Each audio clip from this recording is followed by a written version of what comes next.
ഓം നമോ ഭഗവതേ വാസുദേവായ. ആഖേടോപഗതോർജുന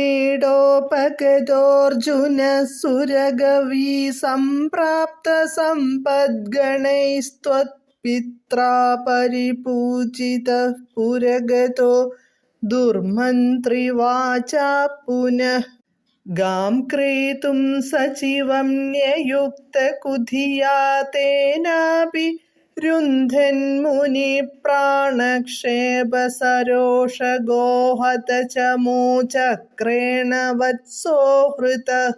പദാനുപദം.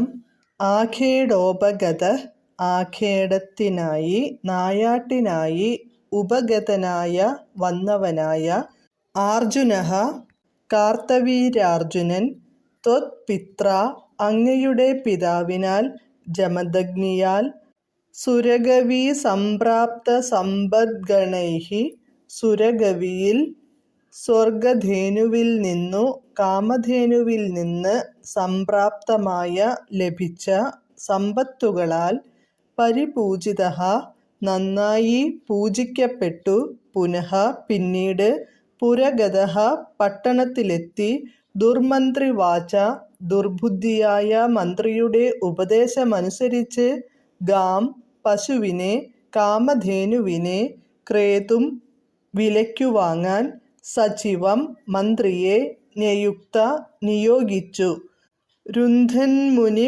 പ്രാണക്ഷേപസരോഷഗോഹത ചമൂചക്രേണ എതിർത്ത ജമദഗ്നി മഹർഷിയുടെ പ്രാണനാശത്താൽ കോപിച്ച കാമധേനു സൃഷ്ടിച്ച സൈന്യങ്ങളാൽ നശിപ്പിക്കപ്പെട്ട സേനയോടു കൂടിയ കുധിയാ തേന അപി ദുർബുദ്ധിയായ ആ മന്ത്രിയാൽ വത്സഃ ഹൃതഃ പശുക്കുട്ടി, നന്ദിനിയുടെ കുട്ടി അപഹരിക്കപ്പെട്ടു.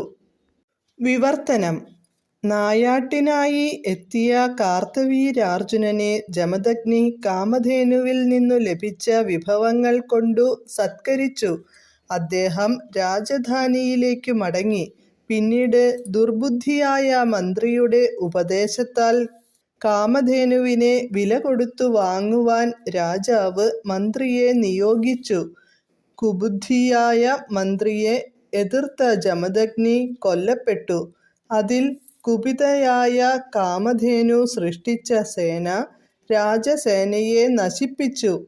തുടർന്ന് കാമധേനുവിൻ്റെ കുട്ടിയെ മന്ത്രി അപഹരിച്ചു. ഹരേ കൃഷ്ണ ഹരേ കൃഷ്ണ ഹരേ കൃഷ്ണ കൃഷ്ണ കൃഷ്ണ ഹരേ ഹരേ, ഹരേ രാമ രാമ രാമ ഹരേ ഹരേ.